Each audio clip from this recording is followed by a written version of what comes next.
Hi guys, hope all of us are doing great. My name is Ernest and this is Ernest Sciences and Mathematics TV channel.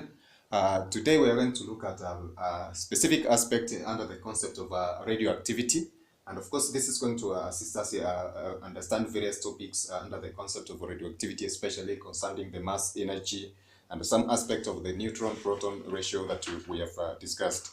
Of course, this aspects of the semi-empirical equation, we have said in different aspects of mathematics, physics, and chemistry that the concept of equations are going to assist us find relationships that exist between different variables. And in this sense, of course, we're going to look at aspect of mass, energy, and then some forces of attraction. Perhaps we can term them as Coulombic forces. And then we're going to look at various aspects that the neutrons proton ratio, which of course are going to be affecting or rather pertaining the aspect of the nucleus, as we said, this specific process of radioactivity to be a nucleus process. And therefore, this is going to be very fundamental for us in trying to describe the various characteristics that we have encountered. So we have learned earlier that the size and the binding energy of a nucleus is directly related to the mass. And of course, this is going to give us a clue on why the semi-empirical equation is very relevant for us. Now I'm going to use an illustration on the board in trying to, of course, create or establish this specific relationship. In our description of an atom, we say that basically an atom can be given in terms of this spherical or the nucleus,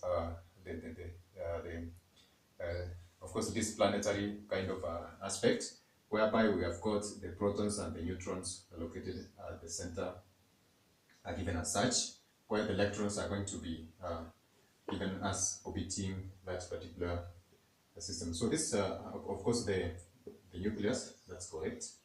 And then we are going to have the electrons orbiting, and the same atomic, the subatomic particles which are contained inside here, we say that they're referred to as the nucleons. So therefore, we're going to create an emphasis on these specific nucleons, insofar as their energy, the mass, and some aspects of attraction. We say that there are protons which are confined in this space of the nucleus, which are positively charged. Therefore, for us to have a sense of stability for this specific atom, then therefore there has to be a way in which these particular forces of attraction or repulsion are going to balance in this specific nucleus.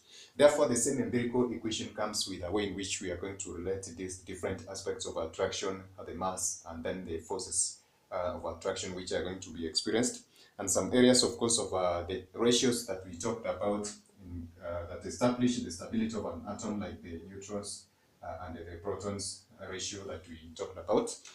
Therefore, these all aspects are going to be combined in this specific sense in an expression form that is, of course, the semi-empirical equation. Now, if you try to consider this a specific part of an atom, which is a nucleus, with a liquid droplet, for instance, of this specific size, we can be able to say that this liquid droplet consists of molecules, which, of course, if I assume it's water, then therefore we're going to have water molecules which are basically located at the surface, and some of them are going to be located at the deeper part of this specific surface. If we assume that this is a surface, then therefore we're going to assume that this molecule is going to consist of course, this droplet is going to consist of various a number of molecules which are going to be located in this specific center. So we're going to consider this nucleus to be analogous to a molecule.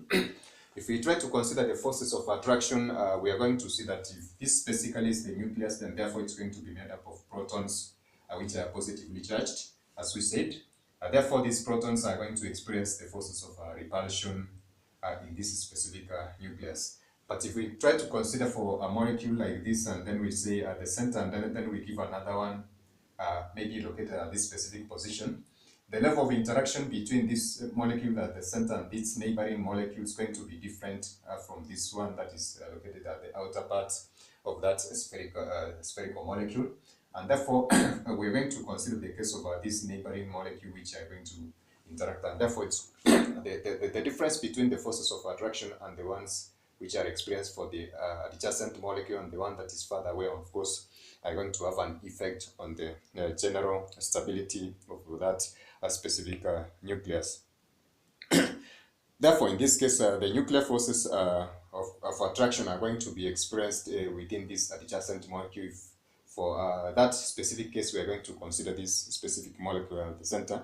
And therefore, the semi-empirical equation is going to give us a clue on how this specific relationship is going to be experienced, especially for this specific part of the nucleus, or rather nucleon and its adjacent molecules.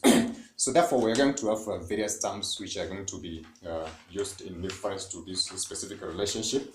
And these terms are going to be given in terms of perhaps what we refer to as the mass that we have mentioned.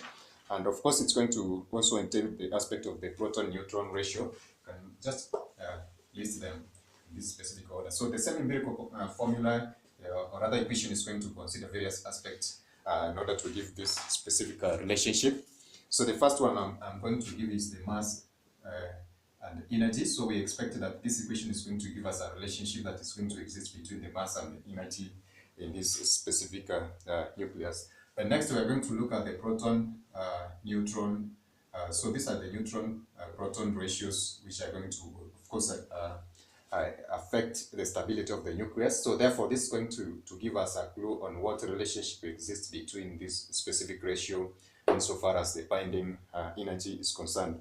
The next, we're going to see that there is going to be what I refer to as Coulombic forces of attraction, or rather repulsion in this case, because at the center of this one, we are going to have neutrons which are negatively charged and the protons which are positively charged. Therefore, we experience the like charges of these protons to experience repulsive forces. And therefore, the empirical equation is going to provide for us a relationship that is going to assist us interpret the repulsive forces are being expressed in this specific nucleus, insofar as the binding energy is concerned. If we give it an analogy with the liquid droplet that I mentioned, which I was comparing it with the nucleus, then therefore there will be that aspect of a surface tension. If we consider it from this specific perspective in quotes, so this aspect of surface tension is going to affect the aspect of neighboring molecules are going to experience a more relationship, an elaborate relationship as compared to the molecules which are going to be further away. So in that particular aspect, we are going to consider this aspect of the surface tension, which is basically going to be related in a sense that the adjacent molecules are going to be experiencing more relationship or attractions as compared to the ones which are further away. So this expression as well is going to consider a term that is going to establish the relationship between the adjacent nucleons, and therefore that is going to give us a clue. And then finally, we talked that we said that the even proton, the even and the odd sense, or rather ratio between the protons and the neutrons is going to affect stability. So therefore, the number of the protons and the neutrons in terms of even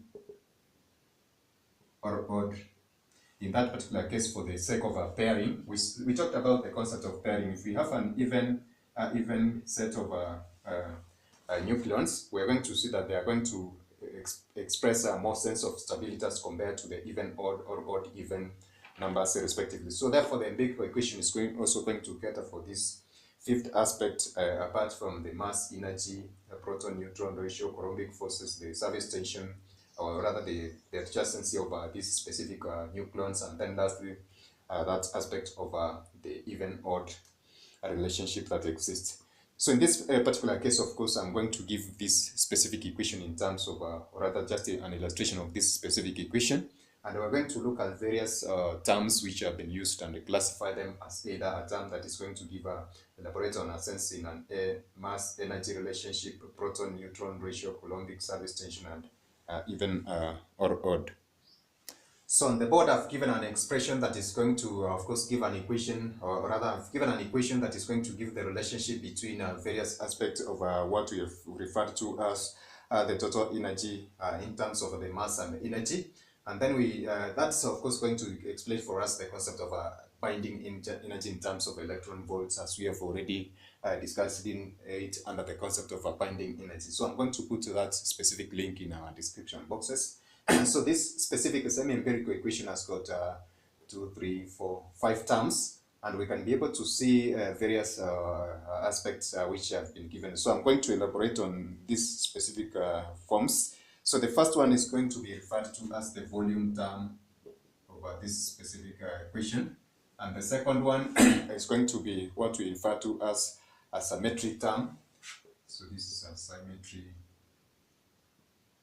term. I'm going to, of course, expand on what I'm just referring. So the third one is going to be referred to as the Coulombic term, or the Coulomb term.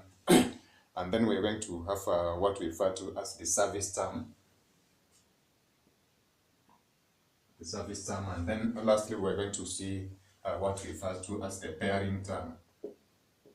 So these 5 aspects constitute what we call the semi-empirical formula, which was developed, of course, by a German scientist or physicist who had done extensive studies on energy production, especially in the nuclear fusion and the solar systems, etc. So this is the work of Carl Friedrich Woska, of course, which we are going to see later being explained in some of our texts. So in this case, of course, these are going to be specific terms which are going to assist us try to look at the concept of binding energy from Carl Friedrich von Woska's perspective. So if I try to look at these various terms in terms of details, we're going to see that the first term, of course, is going to represent what we refer to as the mass and energy of a nucleus, which are going to be equivalent to the, of course, the term that I've given on the board. And this is going to be referred to as the aspect of the volume terms. So this takes care of the proportionality that's going to be existing between the total energy of the nucleus. And the second term is going to be, which we refer to as a symmetric term, is going to cater for the neutron-proton ratio. And of course, we said there are forces of attraction which are going to be expressed in the nucleus due to the presence of the protons, which are positively charged, which of course are going to be repulsive forces. And therefore, we're going to refer to them as Coulombic forces of repulsion experienced in the nucleus. And then the aspect of surface tension, which I mentioned when I was comparing it with the aspect of a liquid droplet, is going to be experienced in a sense that adjacent nucleons are going to be interacting more with their neighbors as compared to the ones which are at the far surfaces. And then lastly, I talked about the concept of odd and even numbers of the protons and neutron ratios. And in some areas, we're going to see that, of course, this is going to affect the stability of the nucleus, whereby we said that the even nucleus are going to be more stable as compared to odd even or even odd, a combination of all those specific nucleons respectively. Now, this set of values that we have explained, of course, consists of specific coefficients that we have given for A. And we're going to see that there are some, in comparison with the measured values of course, a binding energy of the nucleus, we're going to see that there are specific coefficients which have been given in terms of AV, AC, AS, and A sigma given as such. So, of course, we are going to expand on this. We're going to have some numerical values of these specific coefficients, which are basically a comparison of this specific equation with the binding energy of the nucleus. And of course, we're going to, expand on this, especially if we are going to do some aspects of application of this specific equation. So we're going to see these coefficients being expressed in some of our discussions. So we're going to have this one given as 23 there for the Coulombic forces. This is 72, and then we're going to have this is 16.8, and then as 34. So these are going to be expressed, as I've said, in various discussions. So we're going to give specific examples for the application of this and try to compare these specific coefficients that I've given on the board. So this is going to assist us in trying to interpret various relationships that I've mentioned, especially concerning these various aspects of mass, energy, And then this specific ratio for the neutron protons to the repulsive forces at the surface tension in quotes that I've given, and then at the spin. We talked about the concept of a spin in our quantum discussion on quantum numbers and related topics. So this basically is going to deal with the concept of pairing as I've mentioned. So catch us in our next video as we are going to look at the application of semi-empirical equation and other related topics respectively. So that is it for now, guys. Bye. God bless you.